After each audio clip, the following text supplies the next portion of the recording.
Bwana, leo tupo maskani hapa, tuko na maswali kidogo hapa. Nataka tuangalie vipi watu wana uwezo wa kuzungumza vitendawili kwa Kiingereza. Hebu twende tukajionea wenyewe. Kaka, mambo vipi? Chewa.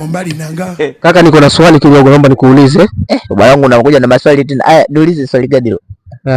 Unajua Kiingereza? Kiingereza sikifahamu. Au kaka bosi wako anajua Kiingereza? Usagodi bibi jinsi kidogo yeye anakifahamu jamaa. Hebu muulize kwanza mwanangu, na hisi wana kijua kidogo, muulize wewe mwanangu. Bro, mambo vipi? Mambo poa. Niko na swali hapa, nasikia wewe kwa Kiingereza wewe ndo mwenyewe. Nani kakwambia? Ameniambia bosi wako hapo. Wewe wajua. Labda pengine inawezekana. Labda au unajua hutaki kujionyesha? Pengine najua au sijui, kusema najua mazima kama hiyo. Basi unajua vitendawili kutoka Kiswahili kwenda Kiingereza? Kama kitendawili gani labda? Nisema mchumia juani hula kivuli. Mchumia juani hula kivuli.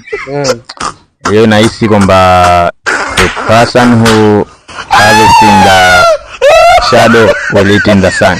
Nice. Okay, nzuri sana. Unajua bosi wangu, wewe mwanangu sana. Kingine ni haraka haraka haina baraka. Haraka haraka haina baraka. Hiyo kwa haraka haraka tunasema fast does not have dust. Bosi wangu, unajua. Itabidi nije mjifunze.